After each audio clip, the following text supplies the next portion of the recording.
Hi guys, and welcome to another video. So this video is going to be going live at 11:59 on Monday because I've been taking part in the social media boycott which began 3 p.m. last Friday. Now I just want to take a minute or two of your time to explain why I personally took part in it and what it's all about in the first place. Now of course, the internet and social media is rife for abuse, for bullying and racist abuse as well. Now, in recent years, it's been absolutely ridiculous as to how much racist abuse is flung around, as well as just general abuse and bullying as well. So the social media boycott was originally brought around by, football clubs, football players and organisations and associations as well, and they were encouraging people and the public to do the same thing, to raise awareness for this, because it is a massive problem, because there's so much abuse and bullying online, and a lot of the time it's behind a fake profile picture. No information and no background checks are done by these social media companies, i.e. Facebook, Twitter, Instagram. It's just one fake profile picture giving that abuse, and we've seen what abuse online can do to people, particularly people's mental health over the years. We're always saying, be kind, but there's these people and these trolls online that are making people's lives hell, and something has to be done about it. And why this is important to me as well is because I get it on a daily basis. I'm just lucky that I have hard skin. Of course, being a YouTuber, if you want to call it that, or this is my hobby, and I put myself out there online, I come to expect a little bit of backlash. It's going to happen, but some of it, to the extent I do get, should not be deemed part and parcel of being a YouTuber. There's so many times, or almost every single video, YouTube will flag up comments and notify me or email me and say, this comment has been flagged up. And a lot of the time, it is going to be, just general name calling, which I can take, but some other people can't. But sometimes it can go to another level. Sometimes people will literally tell me to kill myself. Now, if you expect me to just sit here and accept that is normal behaviour, then that's not going to happen. So if I was given an opportunity, and I was given an opportunity to at least raise some awareness for this kind of thing, I'm going to take it. Now, some people took this the wrong way when I said that I was going to do the social media boycott. They thought, oh, who do you think you are? You think you're some kind of celebrity? No, not at all. All football clubs were doing it across Twitter and stuff like that, and they were encouraging the public, whether they wanted to do it or not, that's their own agenda. They can do what they want, of course. I don't look down upon anyone who didn't take part in a social media boycott. There were Sunderland YouTubers that continued to put things out online, continued to do live streams or put out videos and match reviews. That's absolutely fine. But I just chose to do this myself because I wanted to shed some light on the situation. For example, my Instagram, I have message requests on there, people mocking my previous battles with mental health, but because I have thick skin, I can just quickly delete the messages and it won't bother me. But there are people out there that won't be able to have the strength to just delete a message and get away with it. They won't. There are people who really struggle with mental health, and all it might take is one more nasty message from an anonymous profile, and people have been taking their lives, or have taken their lives, over online bullying. So I do apologise that I didn't upload over the weekend, but that is what I was doing. I do understand that some of you guys, some viewers, did argue against it and say, that these YouTube videos, not just mine, but other YouTubers who did take part, that their YouTube videos and some of mine as well, it's your escape from life, and it's your bit of entertainment. It's your little, your comfort sort of nook in the world. I understand that and I get that. There's some YouTubers that I watch, and if they stopped uploading, then I'd feel a massive hole as well.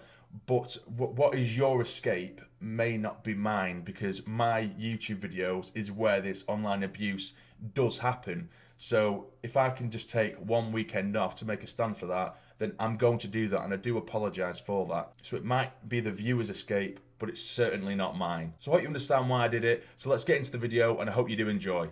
Stay jammy.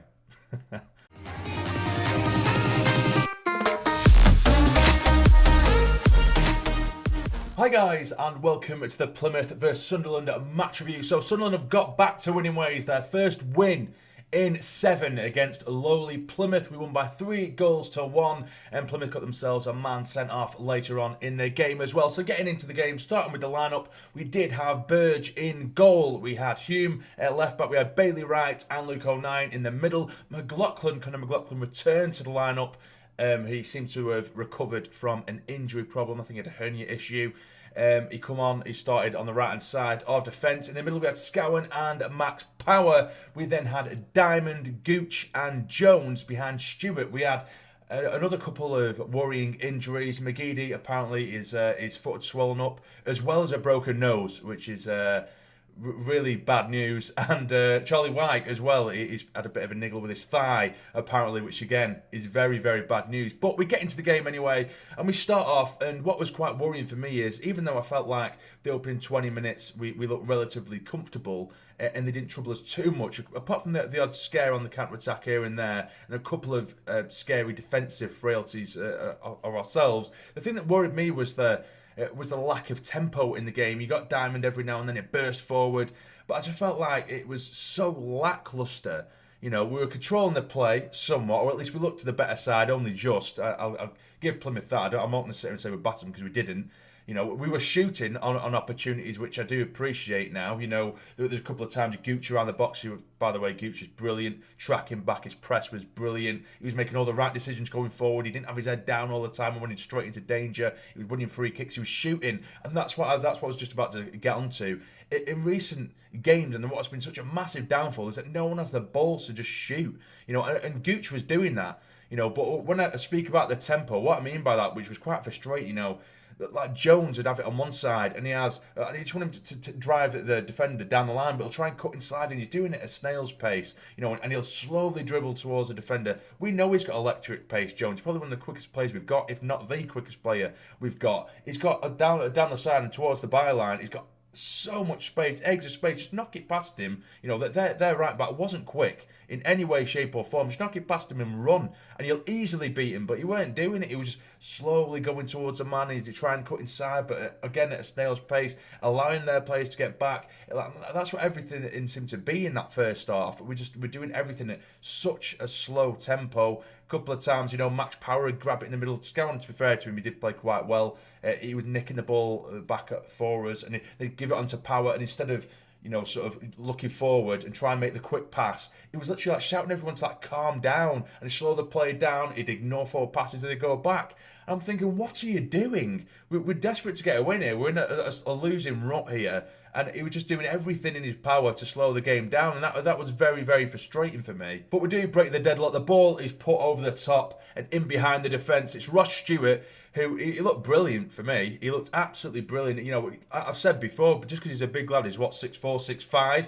He's a massive tank of a lad. What's been happening recently, he's been brought on last sort of 10, 15 minutes, and they're just humping balls to his head, you know what I mean, or 10 foot on the air, which he's supposed to do something with, which isn't entirely his game. Yes, he's a man mountain, and he's gonna win balls in the air because he is so big. But we need to remember, and this team need to remember, that he played a lot of his football when he's back in Scotland on the left wing. He can dribble. He does have a bit of pace about him for a big lad as well, and it's shown in abundance that he is a completely different outlet just simply in this goal itself. Ball in behind, like I say, he's beat his man. He does look massively offside to me. The camera doesn't quite catch it, but he does look way offside. But he's took it towards the keeper. It's a very, very tight angle. Arguably the keeper, his positioning isn't great, but it's a brilliant finish. He slips it past the keeper into the bottom left-hand corner. And like I say, it just shows that there is an outlet there if Charlie White can't play. And we were getting plenty of attempts in the half, not necessarily troubling the keeper too much, but we were getting plenty of shots off,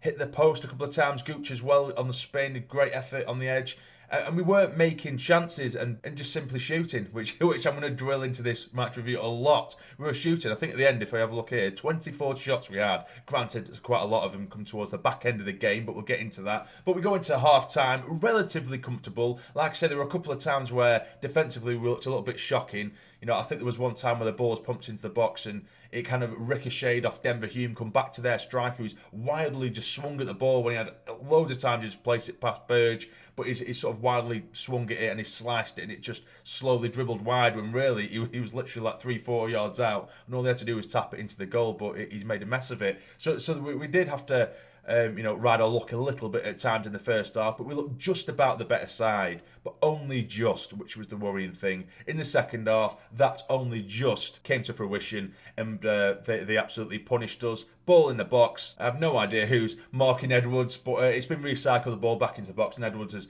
put it past Burge, and we've got it all to do again, and it's 1-1. But then Plymouth defender Apoku does pick himself up a second yellow card, meaning of course he goes off with a red, down to 10 men, and then this is when I think this is just a perfect opportunity now. You know, it hasn't been an ideal performance, it hasn't been great, it's been somewhat improved, but now this is the chance to just go get yourself 3 points, get ourselves back to winning ways. Come on lads, let's go and do it. Maguire comes on, and he entirely changed the game. Yes, you can argue, you know, it's against 10 men, but he looked absolutely brilliant. Immediately come on to take the free kick from that sending off on the edge of the box. He's dinked it over the wall, beats the keeper, but it's hit the top of the bar and it's gone out for a corner. Literally not long after, he's sliding through balls that no one else in the squad can pick out. Some brilliant through balls. His creativity is, you can see he's on another level at times, Chris Maguire, and that's what we're missing. We're missing that star quality. He can just give us that extra little bit of quality when we desperately need it, and that's what he was giving us.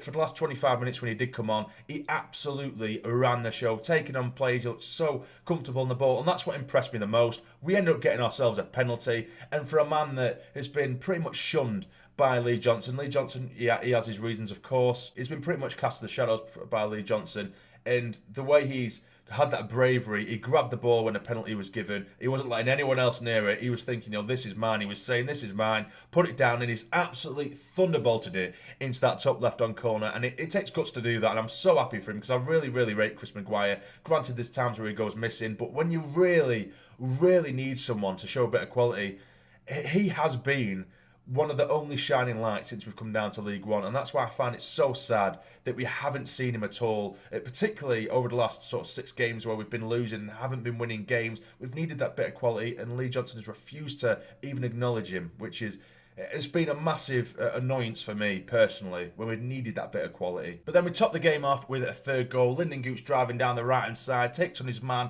drives it hard and low, and the keeper can only parry it out straight into the path of Denver Hume, who also had an absolutely fantastic game, and Denver Hume has tapped it into what is basically an empty goal. 3-1, it's finished, and my man of the match, it has to go to, I could probably give it to Maguire. It sounds like I should give it to Maguire because he came for the last 25 minutes, he changed the game, he ran the show.